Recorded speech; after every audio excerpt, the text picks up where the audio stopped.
Hi everybody and welcome back to the second shelf. As a new booktuber, I was thinking about the content that I want to make. Something that would recur regularly, like hauls or wrap-ups, but I don't like filming hauls and wrap-ups. I like to watch them though, but somehow I don't really like filming them. So I was thinking about something else that would be a little bit comparable to those things. And I decided to try and do a Books Weekly, which means that at the end of each week, I would film the books that I read the previous week or that I've started the previous week. So it's a sort of a mixture between a haul and a wrap-up and for each week. So I'll start with it today and I'll see whether you like it. So let's get right into it, shall we? And I want to start by talking to you about the books that I finished last week. And the first one of those is Madeleine Thien's Do Not Say We Have Nothing.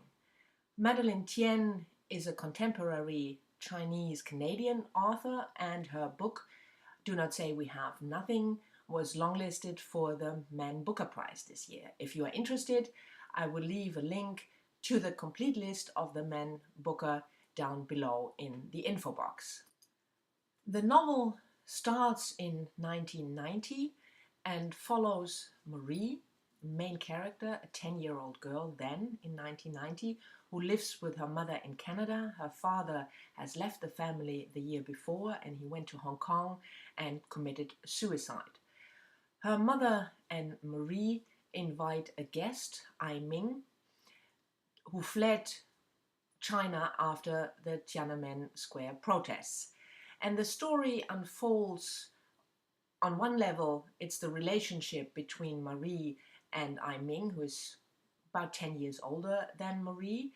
But the main portion of the book deals with the family history, Ai Ming's family, and Marie's family, her mother's and father's family, and the relationship between the two, and on the backdrop of China revolutionary years up to and beyond the protest years of 1989.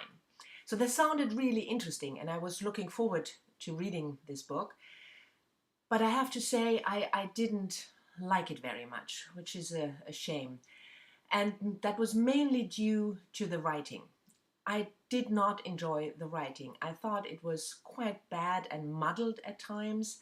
Sentences like, she rubbed the bridge of her own nose. Like, would she rub somebody else's nose's bridge? I don't know. And sentences like that, if there are 1, 2, 3 sentences like that, that rub me completely the wrong way, I don't enjoy a book. But the writing style is something very personal and the story is very interesting and a lot of people really enjoyed the book. So I would say read it, try it out for yourself and make up your own mind. The second book I've read last week is Virginia Reeves' Work Like Any Other. That's also a Man Booker longlisted book. Virginia Reeves is an American author and Work Like Any Other is her first novel. And according to Steve over at Steve Donahue, the BookTube channel, it's a big contender for the prize. He is sure that the book will be shortlisted and he thinks the book will win.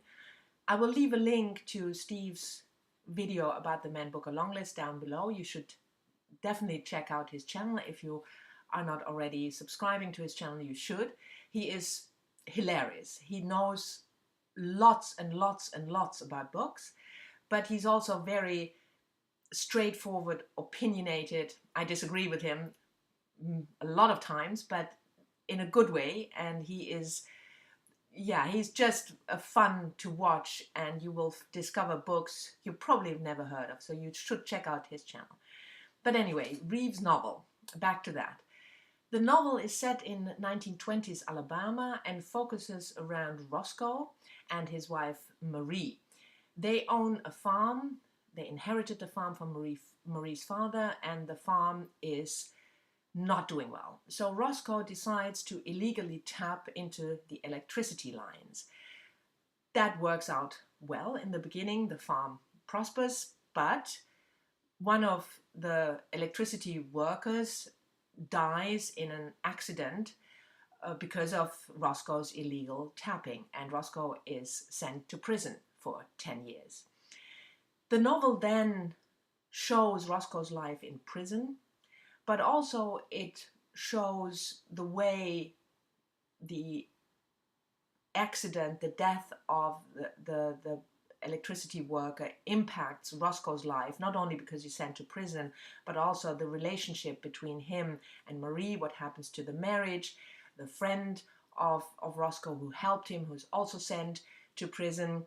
And it's beautifully written, and the story is really compelling and interesting. And as much as I hate to agree with Steve on this one, I think it will be shortlisted and it might as well win the prize. After all that heavy lifting with the Man Booker Longlisted books, I wanted to read something different, and I chose Karen Thompson Walker's The Age of Miracles. The book was published in 2012. It's a science fiction / dystopian novel, and the main character is Julia, an 11-year-old child when the novel starts.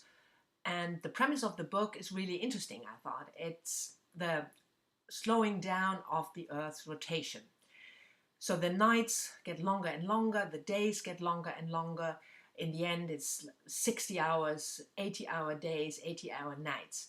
And the book follows not only Julia's coming of age during the time after the slowing started, but also the impact this has on her family, on the community she lives in. And I really enjoyed the read. I liked it that it never explained why the Earth slowed down. I also liked it that it has a sort, spoiler alert, that it has a sort of an open ending. So if you want to read something science fiction, coming of age combination, I can certainly recommend The Age of Miracles. Then on to the two books I've started last week but haven't finished yet. The first one is Maxine Hong Kingston, The Woman Warrior, a memoir of a childhood among ghosts.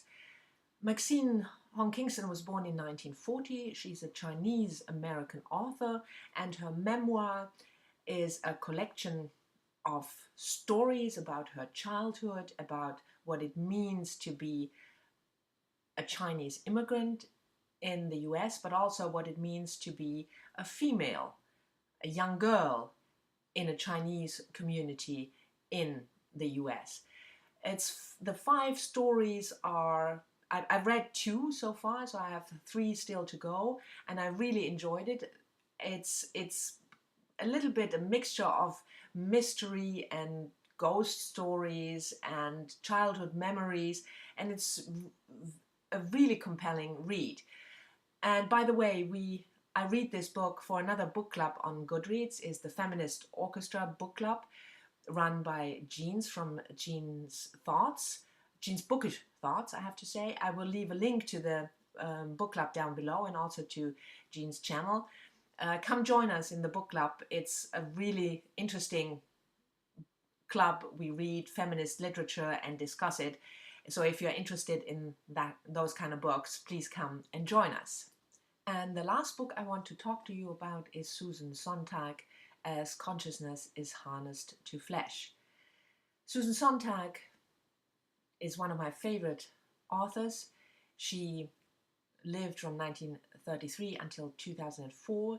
She was an essayist, a novelist, most famously known, I think, for her essays, especially her collection on photography, her collection of essays against interpretation with the Notes on Camp, which was published in 1964. It's one of her first famous essays.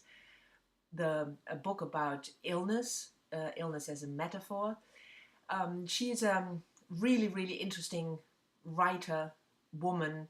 If you haven't heard of her, if you have not read anything of her, please try and check out either her novels or her essays.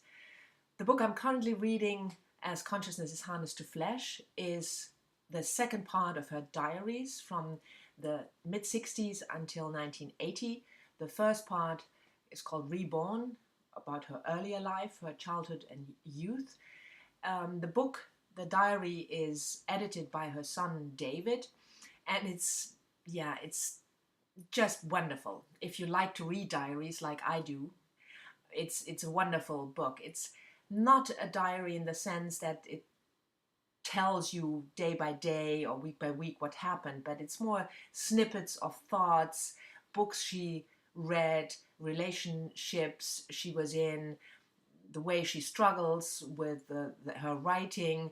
And I even in the reread, I keep underlining things and making notes, and it's a wonderful read for me, and I will get back to it right after I finish filming this video. Susan Sontag was not an easy person, I would say. There are people who call her arrogant, and if you're not acquainted with her, I thought I'd leave an interview with her from the early 90s, which is so cringing awkward because she hated the questions, and she didn't hide it that she hated the questions, and it's really fun to watch because it's so awkward. I will leave a link to the video down below. So that was it for my Books Weekly. I hope you enjoyed it, and as always, please leave comments to the books or what you've read in the past week. And I'll thank you for watching, and I'll see you all next time. Bye bye.